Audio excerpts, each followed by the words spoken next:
Muchas gracias a los organizadores por la invitación. Tengo que reconocer que estoy un poco emocionado de estar acá con ustedes dando esta charla, esta conversación. Sí, hace muchos años que estuve por acá. Y lo que tengo ganas es un poco contarles qué nos está pasando con todo este tema de la información y la generación de conocimiento y qué estamos viendo, pero desde una perspectiva un poco más experimental, de la experiencia nuestra y cómo lo estamos viviendo todo esto. En realidad, bueno, cada uno va desarrollando una historia de trabajo y a mí me tocó pasar de recibirme acá como un profesional. Como era bastante idealista y demás, me gustaba irme de la ciudad y empezar una experiencia en el campo, así que fui encargado unos cuantos años en un establecimiento en Deró, tuve 10 años de encargado en un campo, así que muy relacionado con todos los procesos operativos. Y ahí hay un punto importante también porque todo lo que tiene que ver con gestionar información y conocimiento, no solamente está ligado con la recomendación, que es el lugar a veces que nos toca como agrónomos, y ahí relacionamos el conocimiento, sino también el cómo hacer las cosas. Poderlas hacer en el tiempo, en el lugar justo, y hay todo un montón de conocimiento organizacional y de procesos que es sumamente importante, cosa que me fui dando en el paso del tiempo. O sea, cuando terminé la facultad me parecía que lo importante era saber en qué fecha había que sembrar un maíz o qué densidad era la conveniente, pero no había alcanzado a dimensionar lo importante que era el conocimiento de cómo hacerlo, cómo gestionar un contratista, cómo dimensionar la cantidad de equipos de maquinaria, cómo evaluar la cantidad de días con lluvia que hay en un año para saber cuántos días me va a trabajar un equipo. Eso fue lo que me tocó un poco en esa primera etapa de trabajo, entender que el conocimiento iba más allá que la recomendación y tenía que ver con un conocimiento relacionado con la operación. Y después dejé ese trabajo y empecé a trabajar de asesor con el CREA Anderson Deró, que estuve 14 años, y realmente fue un aprendizaje muy importante para mí ahí.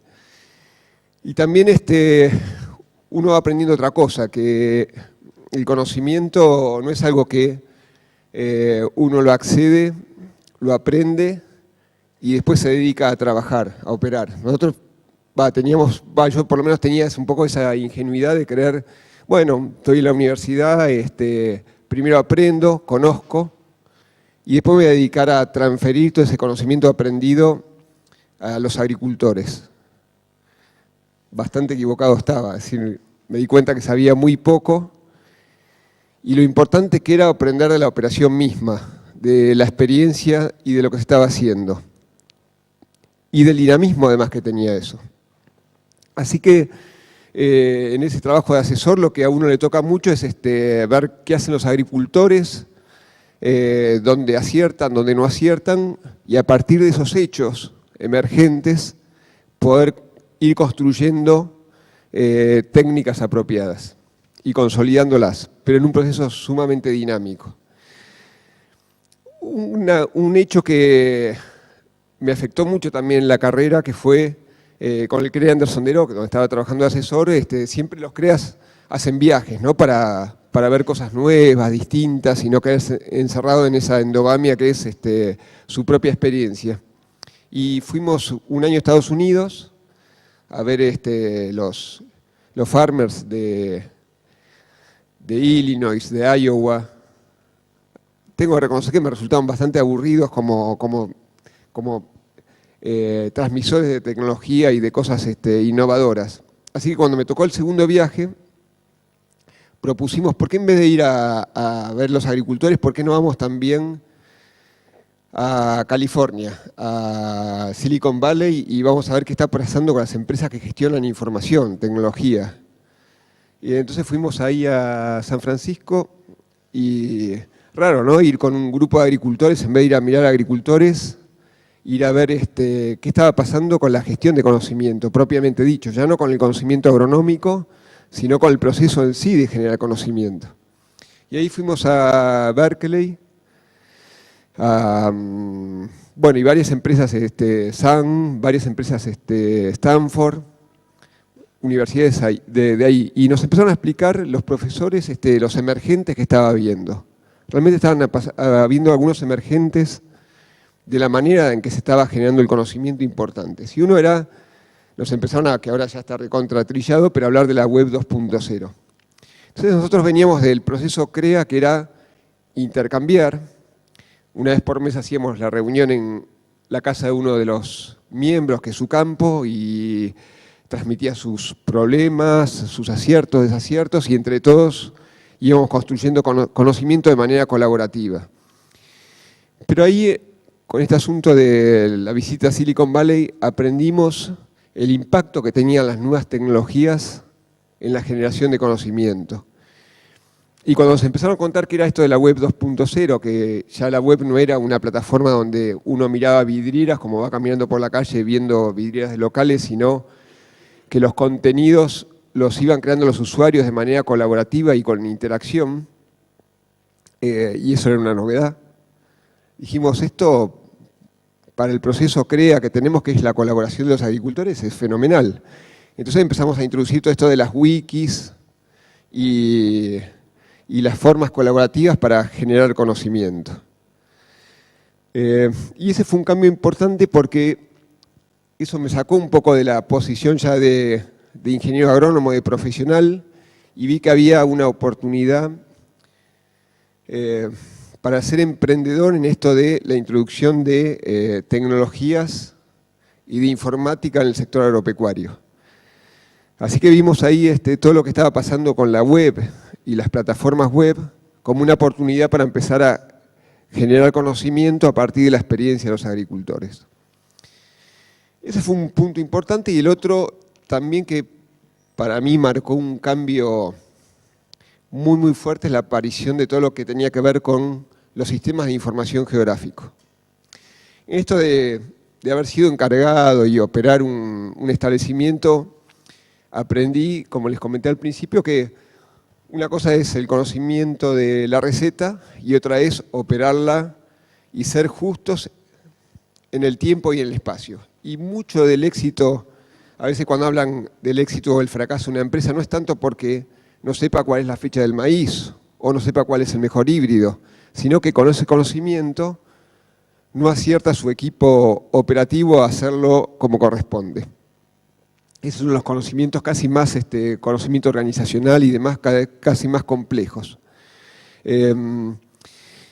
Y ahí vimos que con este asunto de hacer las cosas en su momento justo y en el lugar justo, las tecnologías o los sistemas de información geográfico empezaron a ser un aliado importantísimo.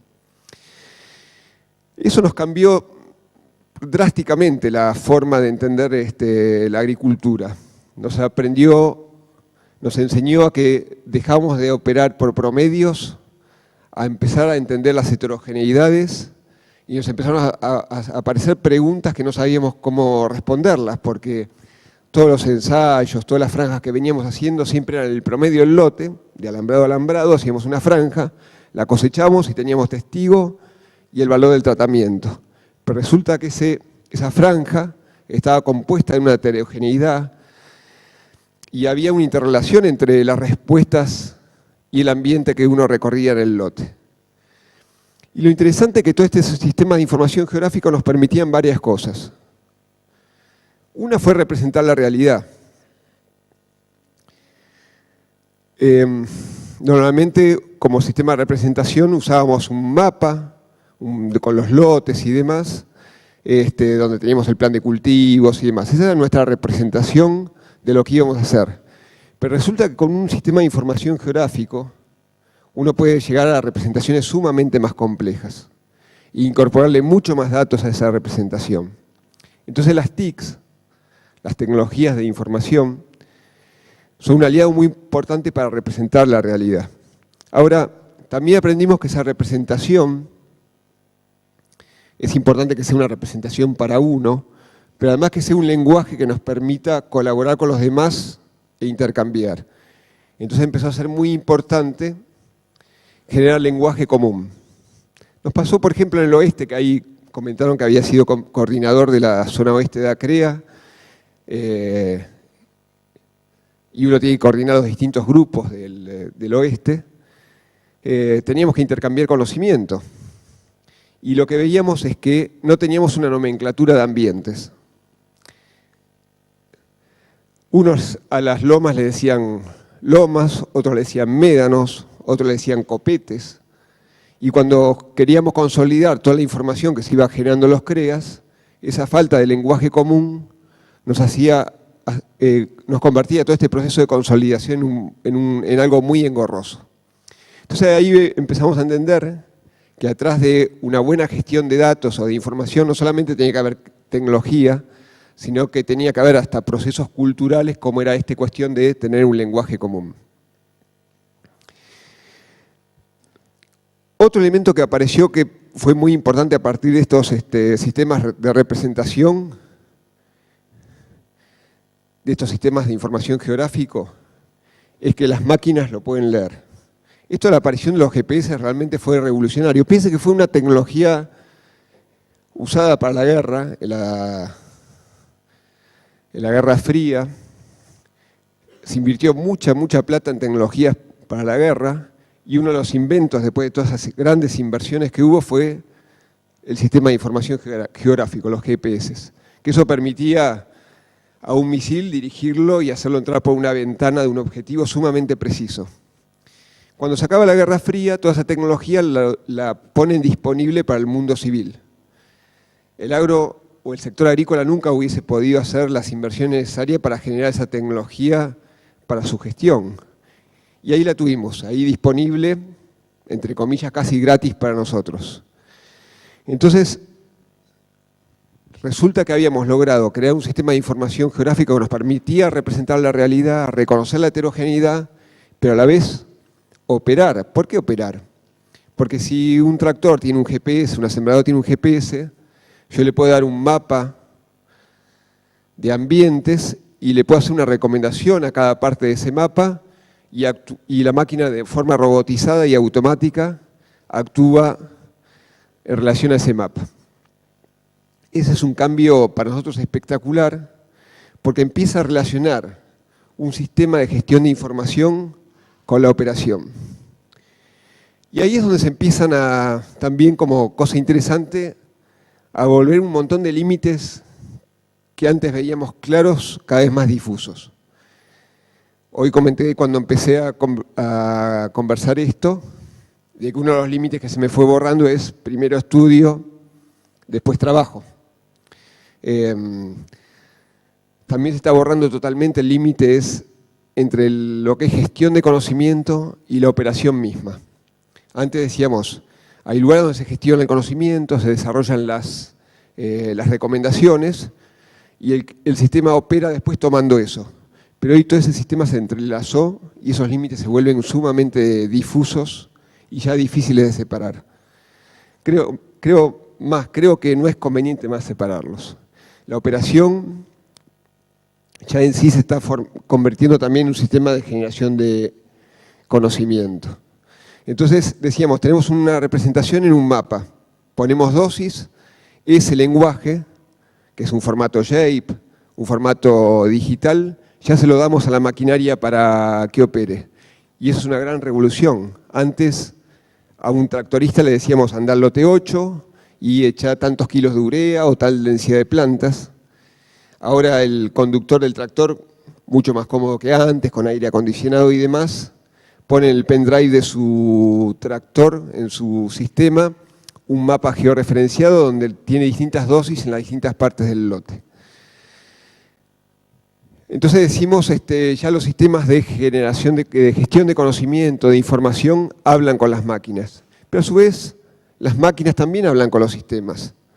¿Por qué? Porque una cosechadora, cuando va cosechando, no solamente cosecha granos, sino que va cosechando datos. Cada 5 metros va recolectando el dato de rendimiento. Esta cosecha de datos También la integramos a los sistemas de gestión de información. Y esto nos está provocando un gran desafío, porque antes teníamos un dato de rendimiento por un lote, cada 40, 50, 100 hectáreas, y ahora tenemos, entre una cosa y otra, alrededor de 5.000 datos por hectárea. Entonces, el gran desafío es con qué sistemas, con qué procesos voy a gestionar esa cantidad de datos que me está produciendo la operación. Ya no nos alcanza más el Excel. Una empresa relativamente grande que esté cosechando con monitores de rendimiento, no solamente produce un dibujo, sino que produce una tabla de datos donde cada punto que va generando es una fila de un Excel. El Excel ya no nos sirve para gestionar todo eso. Y este es un desafío sumamente importante que nos cuesta todavía encontrarle la magnitud y la dimensión, porque en la medida que no podamos incorporar esa gran cantidad de datos que se están generando en el sistema, en la operación de los campos, vamos a perder valor. Estamos muy preocupados por los kilos que perdemos cuando cosechamos. También vamos a estar preocupados de la misma manera por los datos que vamos perdiendo. Entonces, volviendo un poco al tema, y vi que ahí tengo una diapositiva puesta, voy a tratar de comentarla. Todo esto de tener un sistema de información que incorpora sistemas de información geográfico y demás le está permitiendo hoy al agricultor mejorar su eficiencia productiva. Ya Fede y Emilio hablaron de lo que significa eficiencia. Eficiencia es un cociente entre cantidad de insumos que pongo en juego y el producto que logro. Evidentemente todo esto de poder actuar por sitio específico nos está haciendo aumentar la eficiencia. Y esto lo estamos pudiendo hacer porque tenemos tecnologías para hacerlo. Antes, y no hace tantos años, por ahí uno decía, bueno, tenía un lote heterogéneo y marcaba con algunos cañas y decía, bueno, cuando llegues ahí pega la vuelta al tractor. Hoy todos esos procesos los podemos escalar de manera automática y robotizada. Es un gran avance. Entonces, realmente, con todos estos sistemas de gestión estamos ganando bastante eficiencia. Pero además queremos generar conocimiento de todos esos datos que genera la operación y nos gusta siempre que el conocimiento lo vamos a generar colaborativamente. Agricultores entre sí intercambiando datos. Y es ahí donde la web, las plataformas de gestión son los aliados importantes para poder consolidar esos flujos de información que se van generando tan copiosos. Entonces nos vamos al concepto de plataformas de gestión. Ahora, es interesante también que todo este conocimiento que vamos generando lo vamos consolidando en protocolos. Fede hoy habló de los protocolos. Eso lo llamamos, podríamos llamar como un manual de buenas prácticas. Y esos protocolos los vamos construyendo con el conocimiento que vamos generando, pero nunca las consideramos como verdades definitivas. Es un edificio en construcción, en constante edición. Constantemente van surgiendo nuevos hechos, nuevos datos que desafían los paradigmas, desafían los conocimientos que tenemos en el momento y los tenemos que renovar. Por eso es muy importante la apertura que también uno tenga para dejar entrar a nuevos datos que a veces por aferrarnos a un determinado paradigma como un anteojo no nos permite ver algo nuevo. Un ejemplo importante es el que comentó Federico. Hasta hace relativamente poco tiempo, la fecha del maíz era fin de septiembre, principio de octubre, para que el periodo crítico de la floración coincida con las últimas lluvias de la primavera a fin de año. Y nadie se le ocurría sembrar un maíz fin de noviembre para que el periodo crítico fuese en febrero. Si bien existía esa práctica, la asociábamos con una productividad mucho menor. Hoy la gran proporción del maíz en la Argentina se está sembrando casi en siembras tardías. Esos son cambios muy rápidos. Entonces, todas estas cuestiones de estos protocolos, lo importante también es que, ya decíamos, no responden a reglas de decisión que teníamos como el promedio del lote, sino que empiezan, hola Fernando, sino que empiezan a ser por sitio específico. Empezamos a reconocer que hay una heterogeneidad muy grande. Federico habló hoy de las napas. Por ejemplo, en un mismo lote tenemos, en el oeste de la provincia de Buenos Aires, un rincón del lote, un tercio del lote, que tiene napa. Tiene el nivel freático a 1,5 metros de profundidad. Ese cultivo está prácticamente regado. Tenemos seguridad de que va a tener un abastecimiento hídrico muy importante. Y ahí podemos tener un objetivo de plantas alto, objetivos de fertilización de nitrógeno alto. Y en el mismo lote tenemos una parte que, por su posición topográfica, no accede a la napa. La napa está a 3 metros de profundidad. Tiene una textura muy arenosa, por lo tanto sus parámetros hídricos son bastante desfavorables, poca retención hídrica. Y ahí, si sembramos las 80.000 semillas que nos dice el criadero, el rendimiento es 0 del maíz, directamente no da espiga. Ahora, si bajamos la densidad de siembra a la mitad en ese mismo lote, por ahí el maíz está rindiendo 3.000 kilos. ¿Y cuánto beneficio me produce administrar esa heterogeneidad solamente regulando la densidad de siembra? Y en el oeste estamos midiendo impactos en el margen bruto de alrededor de $100 por hectárea. Esto es un impacto altísimo. Y eso lo podemos hacer, sí, directamente teniendo un mapa de ambientes, poniendo las dosis, como decíamos, en un sistema de información geográfico, yendo con el pendrive y poniéndose en el equipo del contratista que invirtió unos $15.000 en poner ese equipo. Todo eso se va a masificar. Así que las reglas de decisión que vamos a tener que generar en los protocolos van a tener que ser por ambientes. Ahora decimos, vamos generando un sistema de representación de las cosas que vamos haciendo, que nos permiten esta agricultura de precisión. Pero por otro lado, todo nos va quedando registrado. Podemos dar cuenta de que estamos haciendo bien las cosas. Entonces podemos certificar también nuestra agricultura. Ya Emilio también habló de la importancia que tiene la calidad de los procesos y poder dar cuenta de que estamos haciendo lo mejor aplicando el mejor conocimiento que está en el momento. Y esto entonces nos empieza a generar indicadores de sustentabilidad, calidad de los alimentos y demás. O sea, toda esta gestión que parte por buscar el beneficio económico a nivel de margen bruto, si uno lo hace de manera ordenada, gestionando información y demás, también empieza a crear indicadores y poder estar controlando la sustentabilidad de los sistemas y demás.